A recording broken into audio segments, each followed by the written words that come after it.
Testing is for record keeping, as somebody just texted me. There is no known cure. Going to the doctor, going to the hospital will help to spread the virus. These are the questions that everybody is asking. Everybody is wondering, what steps do we take? And the first thing is to contain all of this. And incidentally, the second thing, and the most important thing, is perspective. Do you know how many people died of flu this year? Do you know how many people have died of cancer or diabetes, heart disease? And nobody's in any kind of a panic over, well, flu. I think apples to apples is flu. Apples to apples is something that is contagious. So obviously coronavirus is contagious. We have a fraction, a minuscule amount of fatalities in America from coronavirus compared to flu. And yet we can pretend that this country isn't responding dramatically to this, and we would be sticking our head in the sand. Look at what's happened. The NBA has suspended their season. The president has banned all travel from Europe, except the UK. The World Health Organization has declared the coronavirus is now officially a pandemic. They're canceling the St. Patrick's Day parade in New York. And there is a very real debate about sort of chicken versus the egg. A very real conversation that Americans are having. Are we overreacting to this, which is going to be very damaging?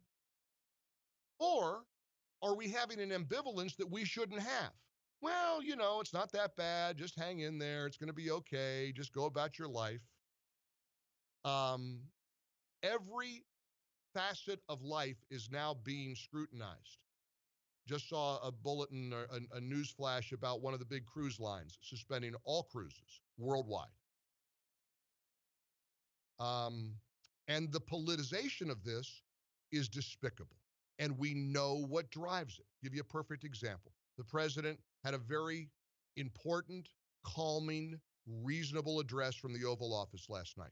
No way around it. No way around that. If you don't like the guy, you would. John Kasich comes to mind. John Kasich, the former Ohio governor, he doesn't like the guy.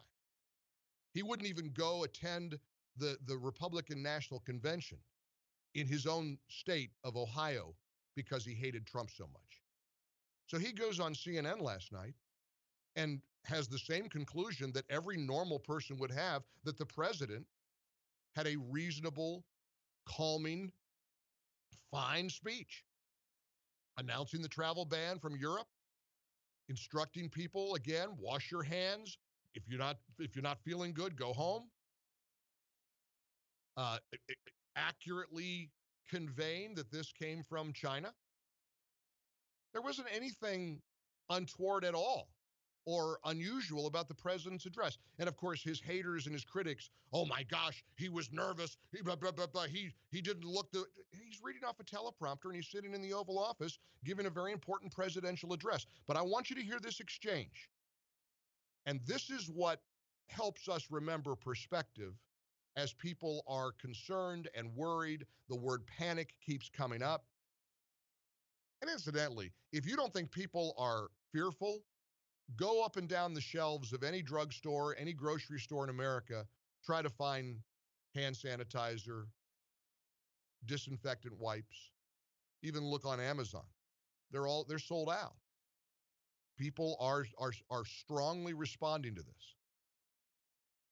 And there are all kinds of debates happening in homes and schools and offices and workplaces all over America.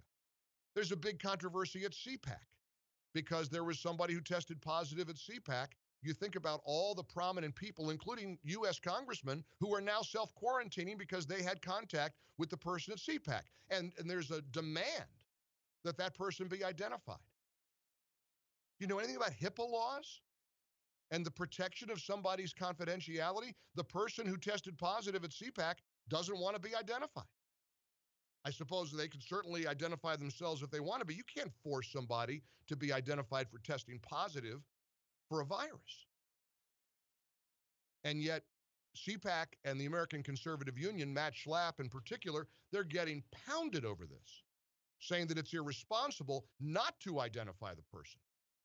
There's a demand, there's an expectation that that person be identified so that anybody of the 14,000 people who were at CPAC can know whether or not they came in contact with this person.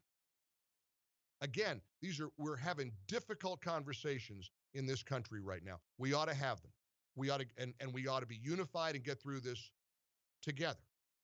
But I want to give you an example, and this is painful to listen to, but I want to give you an example of people who are unwilling to come together, unwilling to be unified. Here's cut 13. This is Don Lemon on CNN last night after the president's speech, interviewing former Ohio governor and former presidential candidate John Kasich. Again, remember, Kasich, no fan of Mr. Trump. Here it is. I just got to say, if the president came out to calm people's fears, he didn't do a good job of it because they've had to come back and clarify it several times. And this has been going on long enough for them to get it straight. We need straight, accurate information from this president and this administration, and we're not getting it. And I don't understand why you are tiptoeing around it. He came out, gave an address that usually that happens very rarely, and he doesn't get it right.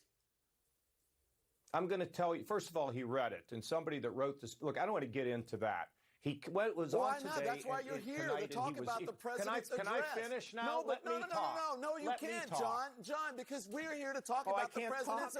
Wait, we're here. I don't want you to go on and deflect and talk about something else, because we're here to talk about the president's address. And you said that someone else wrote it. He's the president. Even if someone else wrote it, it should be right. I know he did, and he has to be Don. He put this thing out because there was some confusion out there. Okay. Now there's more confusion, John. And what I'm trying to say to you, Don, we got to move down the road. Looking back doesn't get things fixed. We're not looking back. The president's address was tonight. That is the newest information. I think his address tonight is the president's address. I think it was fine. That's what I think. You think disagree you with think me. inaccurate information that you have to come back and clarify 2 or 3 times, you think that's fine? Look, I thought he did fine. That's what I thought. I thought he had the right tone, and he no longer played around with, we're going to blame Democrats, or forget this stuff. I hope he's trying to move forward because he understands the seriousness of this situation.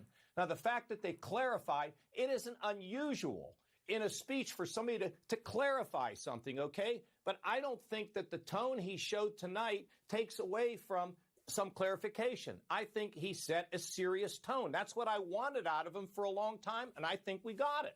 John. That's what I think. And I think we need to move forward. I can be serious and sit here and tell you 4 + 4 = 85. I'm serious. That doesn't mean that I'm right. I turn it off. I can't even listen to any more of that.